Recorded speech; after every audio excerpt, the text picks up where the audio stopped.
시멘트 코너 부위 보면 아무리 해도 물이 마르고 나면 수분이 증발하고 그 자리 공간이 형성되게 됩니다. 균열이라는 것을 볼 수 있게 됩니다. 보통 이때까지는 다 무시하고 그냥 이 과정 공사가 그냥 그대로 진행되는 게 아마 전부예요. 근데 이게 방수를 처리한 부분입니다. 좀 하얗게 보이는 부분. 시멘트의 틈, 그 빈틈을 전부 다 메꾸어줘서 거리로 물이 침투하지 못하면 밑에 흘러가는 물이 없기 때문에 싱크홀, 조그만한 싱크홀이라도 생긴다면 건축물에 안정적인 자세로 견딜 수 없게 되는 겁니다. 비가 온다면 조금씩 들어가게 되는 거죠. 이 부분 방수는 꼭 해 주셔야 합니다.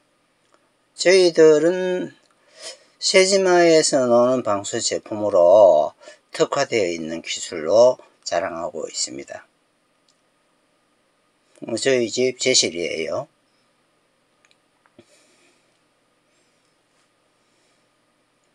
진공청소기로 청소하고, 처마에서 물이 떨어진다 그러면 바람에 의해서 약간 낙하 지점에 폭이 발생할 수 있겠죠.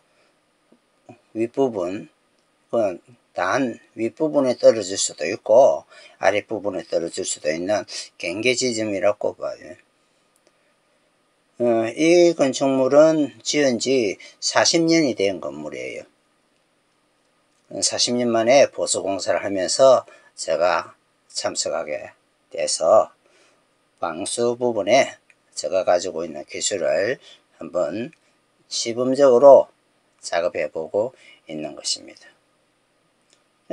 바닥에 물을 침투시켜 주고 그 위에 이렇게 충분하게 적셔주면 빈틈이 있다면 다 메꾸게 된다는 겁니다.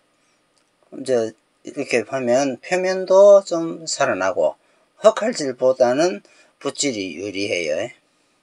이거는 실질적으로 얼마나 들어간지 기포 현상 생기는 거 있죠.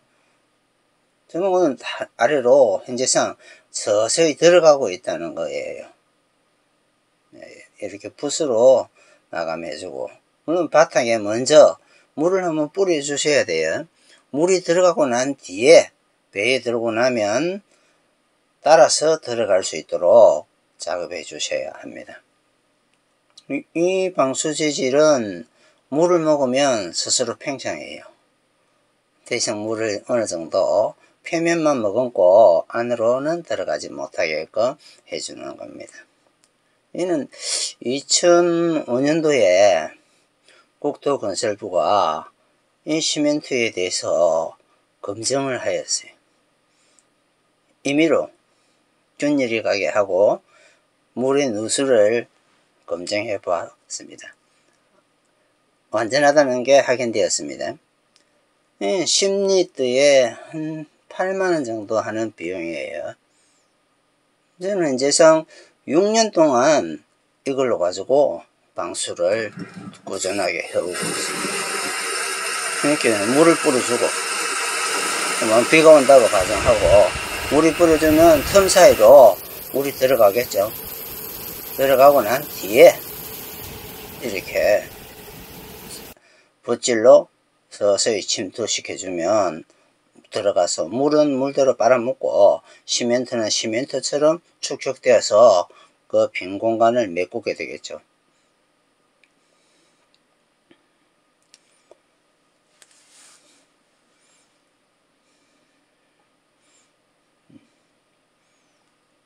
이제 이런 경우에 균열 간격이 크다면 마르고 나면 수분량이 많기 때문에 균열이 오는 것을 볼 수가 있습니다. 이럴 때는 좀 묽게 하여 좀 침투시켜 주게끔 붓으로 이래 바르고 또 이래 바르고. 근데 이게 이제 너무 빠르리 말라도 균열이 오는 경우가 있습니다. 그래서 한 3번 정도까지는 발라줘요.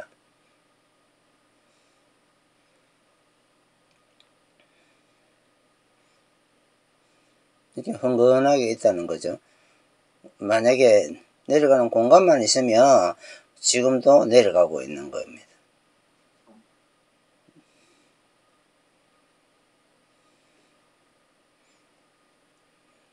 이 시멘트 물이 마르고 나면 공간이 형성되는 거죠. 이 공간에 최대한 침투시켜 방수 성능을 유지하고자 하는 겁니다. 이 장소는 석장동, 청동기 시저에게 암각화 이미 훼손돼서 우리 후손들이 선명한 그림을 볼 수는 없어요. 이렇게 문화재라고 하는데 왜 방치하고 있을까? 저 식물이 성장하지 않도록 방수 처리를 하고, 방수 처리를 하더라도 돌에서 방수의 흔적이 있을 수는 없어요. 이 방수하는 방법은 돌의 공극에 물의 흡수를 싫어하는 매체를 침투시키는 방법입니다. 그 다음에 물이 돌에 머금지 않는다면 이끼는 생길 수가 없죠. 그래서 저희들은 방수기술로 한번 문화재를 보호하고 싶다. 여러분들 조상님들의 언덕이나 이렇게 기념비적으로 이런 비석을 만들어서 세우는 경우가 있죠. 오래도록 가기를 원하는 것이잖아요. 그래서 이 돌에도 방수 처리를 하면 처음 제품처럼 오랫동안 유지할 수가 있는 겁니다. 이렇게 방치했을 때 할까요? 해저상은 그 유물의 흔적이에요. 이 흔적에 이끼가 생긴다. 계속 꾸준하게 석회석을 떼어내고 있다. 이 석회석을 더 이상 떼내지 못하도록 방수 처리를 하자.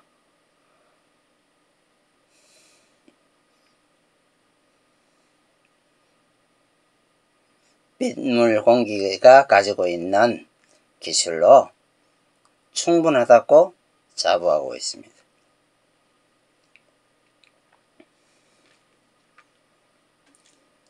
계속 이끼가 생겨서 부식을 진행하고 있습니다. 이게 방치하고 있다는 거죠. 그러면 100년, 200년, 300년 먼 훗날 우리 후손들은 이 그림의 흔적을 볼 수 없게 될 겁니다. 기록으로만 전달되겠죠. 그러면 문화재 보존이란 정말 그냥 이렇게 방치하고 있는 것이 문화재 보존일까요?